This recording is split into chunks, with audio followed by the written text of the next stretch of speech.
नमस्कार साथियों, आप सभी का स्टाइल साइंस क्लासेस में तहे दिल से स्वागत है। तो आज हम देखने वाले क्लास 10 का हिस्ट्री चैप्टर 2 में हमारा आगे का वीडियो होगा। अगर आप इसके ऊपर नहीं देखे तो प्लेलिस्ट में जाइए और देख लीजिए। दोस्तों, हमने पॉइंट बात किया था लेनिन जी के बारे में, ठीक है। तो लेनिन का जन्म कहाँ हुआ था? तो रूस में हुआ था और लेनिन जी ने अनेकों काम किए। एनईपी भी उन्होंने लगाया, ठीक है, आर्थिक नीति लगाया 1921 में। और लेनिन की मृत्यु कब हो जाती है? तब रखें 1924 में। लेनिन जी की मृत्यु 1924 में होती है। इसके बाद क्या होता है कि मतलब लेनिन का जो पद लेने के लिए बहुतों लोगों में संघर्ष होती है, ठीक है। बहुत लोगों में क्या होता है? संघर्ष होता है। लेकिन आखिरी कर क्या होता है? स्टालिन जो है इसमें विजयी हो जाते हैं। स्टालिन क्या होते हैं? विजयी होता है इस पद के लिए, लेनिन का पद। तो पूछ लेगा कि लेनिन के बाद पद कौन लेता है इनका? तो आप यहाँ रखेंगे स्टालिन। अब 1929 में ट्रांस्टकी को भी निर्वासित कर दिया जाता है, मतलब हटा दिया जाता है। लगभग सभी नेताओं को जो है 1930 तक ले मतलब खत्म कर दिया जाता है। फिर आपका है क्या? स्टालिन जो आपके लेनिन के बाद जो आते हैं अध्यक्ष, स्टालिन रूस के अध्यक्ष होते हैं, ये कम्युनिस्ट पार्टी के महासचिव थे। कौन थे? कम्युनिस्ट पार्टी के महासचिव। तो रूस में कम्युनिस्ट पार्टी का महासचिव कौन थे? स्टालिन जी थे। और ये तानाशाह थे, मतलब बहुत डेंजर आदमी थे, आप बोल सकते हैं, ठीक है। और लेकिन युद्ध सम्मेलन में भाग लेते थे। रूजवेल्ट, चर्चिल के साथ स्टालिन भी भाग लेते थे, ठीक है, यह लेता था। तो है क्या? युद्ध सम्मेलन में रूजवेल्ट और चर्चिल के साथ कौन भाग लेता था? स्टालिन भी भाग लेते थे। या स्टालिन जो है युद्ध में किसके साथ भाग लेते थे? तो रूजवेल्ट और चर्चिल के साथ भाग लेते थे।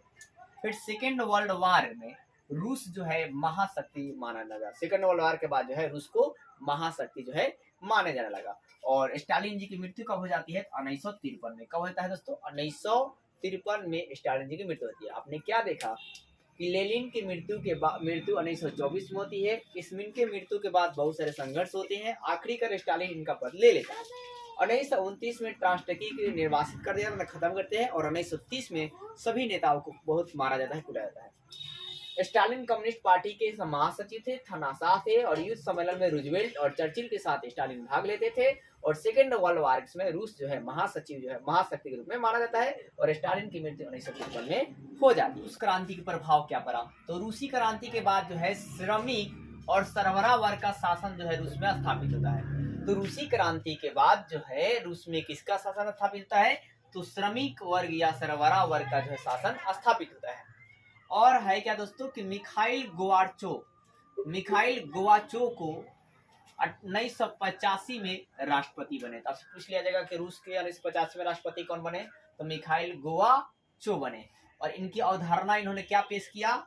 तो पेरे है क्या? पेरे स्त्राइका। क्या जी? पेरे स्त्राइका। जैसा नाम वैसे शब्द इस्तेमाल करते थे। पेरे स्त्राइका मतलब पुनर्गठन। और क्या भाई? ग्लासनोस्त मतलब खुलापन, ठीक है। ग्लासनोस्त क्या जी? खुलापन। तो आपसे पूछ लिया जाएगा कि पेरेस्त्राइका और ग्लासनोस्त जो है अवधारणा किसने पेश की? तो मिखाइल गोवाचो ने पेश की। ये कब राष्ट्रपति बने रूस के? 1985 में। फिर इस क्रांति के बाद देखिए, रूसी क्रांति के बाद क्या हुआ कि वर्ल्ड की विचारधारा जो है दो भागों में बट गई। कितने भागों में? दो भागों में। जैसे विश्व जो है एक साम्यवादी विश्व और एक पूंजीवादी विश्व में बट गया। विश्व एक साम्यवादी विश्व और एक पूंजीवादी विश्व। साम्यवादी मतलब लेनिन वाला। और यूरोप जो है भाई साहब, यूरोप भी दो भागों में बट गया। इसी प्रकार यूरोप भी दो भाग में बट गया, एक पश्चिमी यूरोप और एक पूर्वी यूरोप में बट गया। फिर इसके बाद सेकेंड वर्ल्ड वार जो होता है, तो मैं आपको बता दूं सेकेंड वर्ल्ड वार की जो घटना है वो कब की बात है? तो 1939, याद रखिएगा, 1939 से 1945 की बात है। सेकेंड वर्ल्ड वार जो बात है 1939 से 1900 कितना की 45 तक होती है सेकेंड वर्ल्ड वार। और ये किन के बीच हुआ था? आप ये भी याद रखेंगे, मित्र राष्ट्र और ध्रुवी राष्ट्र के बीच। बगल से आपको रूस भी थे, ठीक है। मित्र राष्ट्र तरफ से कौन था ये पूछ लेता है पेपर में। तो याद रखेगा, A for America, B for Britain, A for France.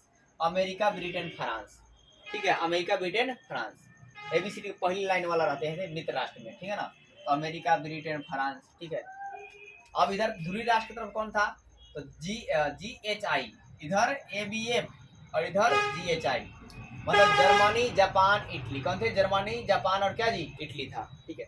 और सेकेंड वर्ल्ड वार को समाप्त कब कर दिया? जब हिरोशिमा पर क्या होता है कि मतलब आपका परमाणु बम अमेरिका के द्वारा छोड़ा जाता है, तो बहुत ज्यादा तहस नहस होती है। तो उसी सेकेंड वार को रोक दिया जाता है। इसके बाद क्या था दोस्तों कि मतलब यूएसएसआर और यूएसए के बीच कोल्ड वार स्टार्ट होता है, शीत युद्ध स्टार्ट होता है। कोल्ड वार मतलब शीत युद्ध। तो पूछ लिया था शीत युद्ध किसके बीच हुआ, तो यूएसएसआर और यूएसए के बीच, ठीक है। तो आपका है क्या दोस्तों, तो ध्यान दीजिए आप, मतलब ये किसके बीच हुआ कोल्ड वार, तो यूएसएसआर और यूएसए के बीच हुआ, कब हुआ 1945 1991, बहुत दिनों तक चला।